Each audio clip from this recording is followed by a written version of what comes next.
Bonjour. Dominique, qui est auxiliaire de vie, est entrée dans une maison en feu l'été dernier pendant les incendies dans les Cévennes. Elle savait qu'une de ses patientes, Roberte, 94 ans, était alitée dans cette maison. Elle a réussi à entrer. La maison commençait à prendre feu. Elle a réussi à extraire Roberte. Marguerite, il y a quelques mois, dans un RER, elle était toute seule avec un agresseur et sa victime, Jordana, une jeune brésilienne, une agression extrêmement violente. Et Marguerite a réussi à s'interposer et à faire fuir l'agresseur. Jérémy, lui, rentrait de vacances et il découvre un accident sur l'autoroute, il s'arrête, il brise la vitre du véhicule, il introduit la moitié de son corps dans cette voiture qui commençait à prendre feu et il réussit à extraire le conducteur. Roxane, 11 ans, à la cantine, voit un de ses camarades qui commence à s'étouffer et elle réussit à faire les gestes que sa maman lui avait appris et elle sauve son camarade. Tous les jours, des personnes viennent en aide à d'autres personnes et parfois leur sauvent même la vie. Mais on en parle peu ou pas. Et à côté de ces héros du jour, il y a beaucoup de personnes qui, dans le secteur associatif ou dans leur métier, pompiers évidemment, soignants, travailleurs sociaux, s'engagent pour les autres. Depuis plus de 20 ans, je côtoie tous les jours ces personnes extraordinaires qui s'engagent sans limite, parfois pour nous, pour la société dans son ensemble. Et que ce soit ces dernières années, par exemple, j'ai pu diriger une association qui s'appelle La Fresque du Climat, avec une communauté extraordinaire, essentiellement bénévole, qui va diffuser la connaissance en matière de dérèglement climatique, et on en a bien besoin aujourd'hui. Évidemment dans les entreprises, mais aussi auprès des citoyens, des élus, des médias, des journalistes, c'est indispensable. Et aussi auprès de celles et ceux qui malheureusement vont subir le plus le risque climatique. C'est souvent les plus précaires en France et au-delà qui vont souffrir de ce dérèglement.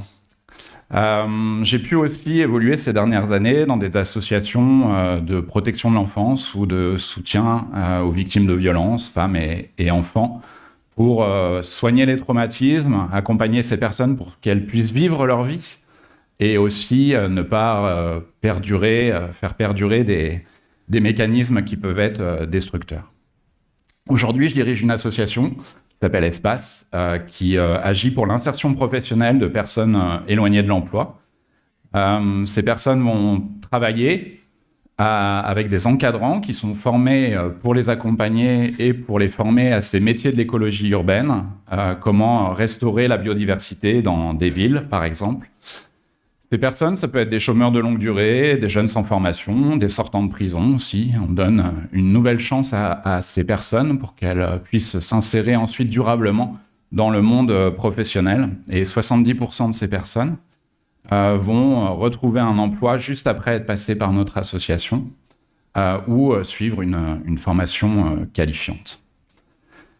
Ça fait plus de 20 ans que je travaille dans ce secteur et que je vois effectivement à quel point ces personnes sont utiles et à quel point finalement on en parle peu dans le même temps. Mais jeune adulte, je ne pensais pas aller dans ce secteur-là que je connaissais pas bien. J'ai, comme beaucoup de gens qui savent pas forcément où aller, j'ai fait du droit, une formation passionnante, et j'y ai découvert une envie, celle d'être avocat en droit pénal.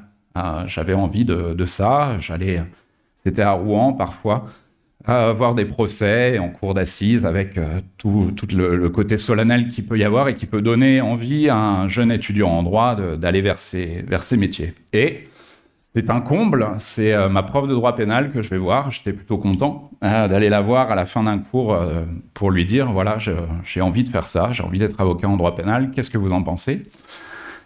Et elle me dit,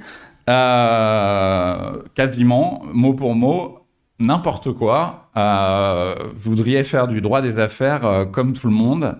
Le droit pénal, elle était prof de droit pénal. Hein. Le droit pénal, ça nourrit pas son homme. Magnifique expression.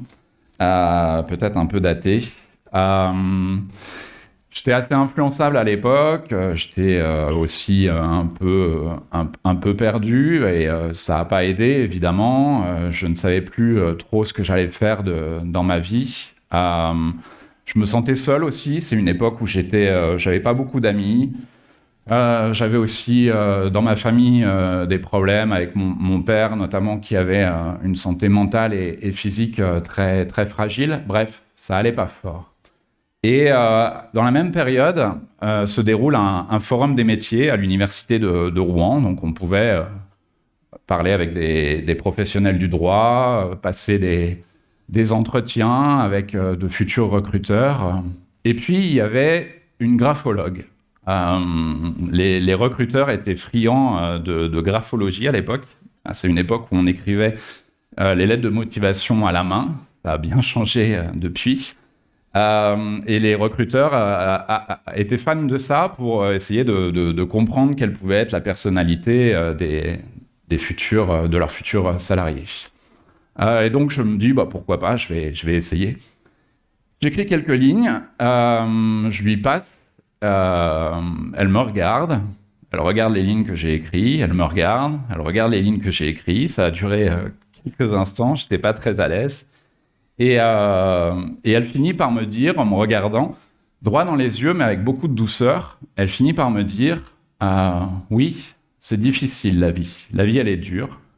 On est sur cet immense caillou, on ne sait pas bien d'où on vient, on ne sait pas bien où on va.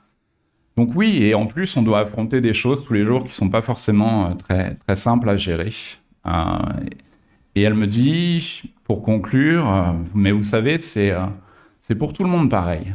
La vie, elle est dure, mais c'est pour tout le monde pareil. J'étais un peu déstabilisé parce que c'est pas forcément ce que j'attendais de ce forum. Et en fait, je me souviens souvent de ce moment comme quelque chose qui a été positif pour moi. J'avais, je pense, besoin d'une discussion d'être humain à être humain, où on se dit les choses. Parce que oui, effectivement, la vie peut être belle, pour reprendre cette expression qu'on entend souvent et qui peut sonner comme une injonction à être heureux, ce qui peut être un peu contre-productif. La vie est belle. Mais on sait tous aussi qu'elle est difficile, exigeante, parfois terrible, souvent injuste.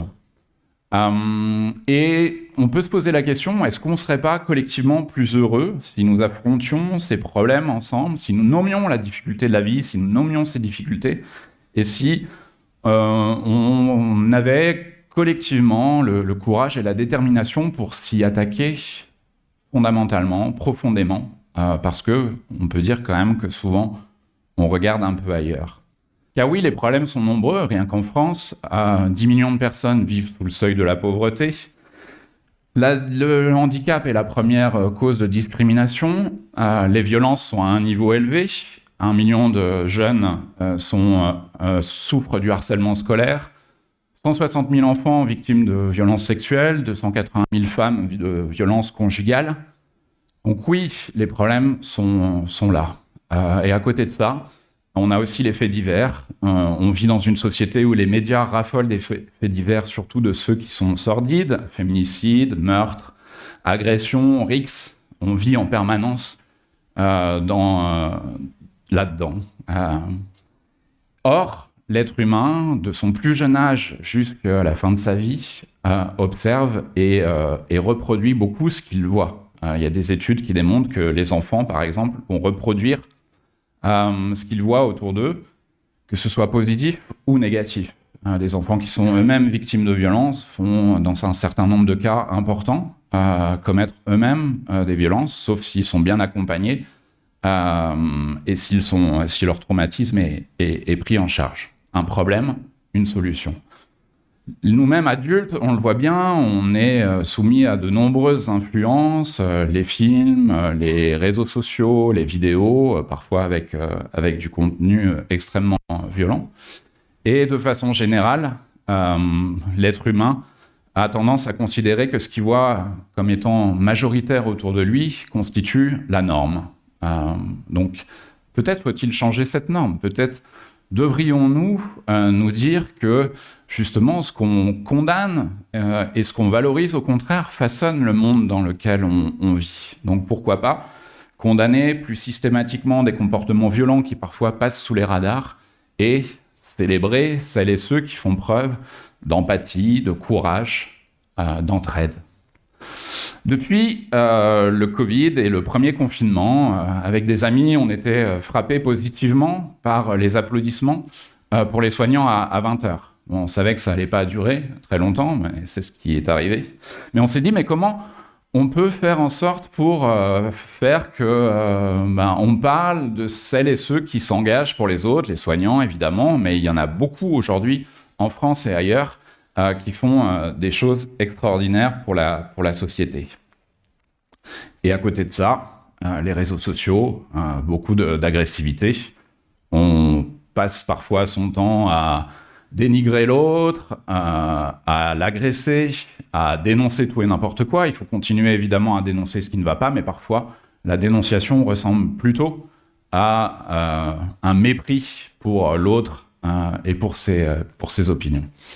Et à ces personnes-là, on avait dit, écoute, détends-toi un peu et dénonce plutôt tes héros ou tes héroïnes. Donc c'est comme ça qu'est né un hashtag qui est dénonce tes héros et dénonce tes héroïnes. On s'en fiche un peu du hashtag, mais en tout cas c'est né comme ça, qui a conduit à la création d'une communauté. Aujourd'hui, un peu plus de 100 000 personnes me suivent sur LinkedIn et des gens s'impliquent avec moi pour imaginer comment on pourrait faire en sorte de parler davantage des héros et héroïnes du quotidien, des événements, un podcast, un projet de livre. Voilà, on est en train de travailler tout ça pour faire en sorte qu'on parle beaucoup plus des héros et héroïnes du quotidien dans nos médias, mais finalement partout. On peut tous, sur nos réseaux sociaux, quand on déjeune en famille ou avec des amis, on peut tous dire « Tiens, est-ce que tu connais cette initiative, tu pourrais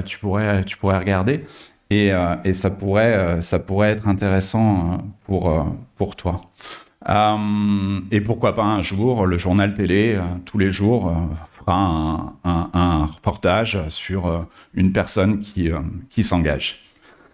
Ce projet m'a permis de rencontrer des gens extraordinaires, de faire des rencontres, et de découvrir à quel point justement le nombre de personnes qui s'engagent pour la société est important. Je vais vous partager quelques exemples.